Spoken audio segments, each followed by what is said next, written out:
Like 4 or 5 years ago, I went to Romangordo, Extremadura, on a language enhancer trip with my school class at that time. I was in 5th grade.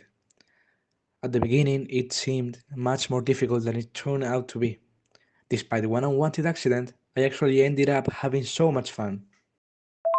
I, a- I asked one of my friends for his bike because I couldn't afford one. I asked one of my friends for his bike because I couldn't afford one. I asked one of my friends for his bike because I couldn't afford one. The second activity was cycling. I don't know why it was related to learning English, but anyways, this is the unwanted accident I mentioned earlier, because at that time I didn't know how to ride a bike properly since I have never had a bike.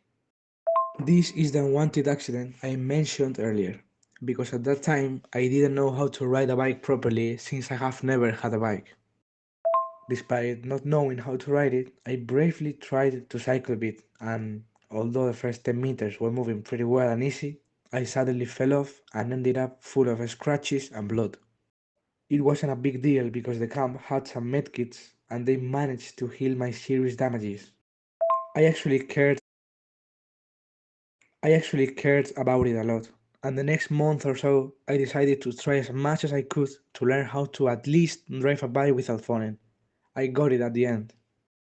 On our first day at the camp, we got to meet other schools that had also gone there and make friends there.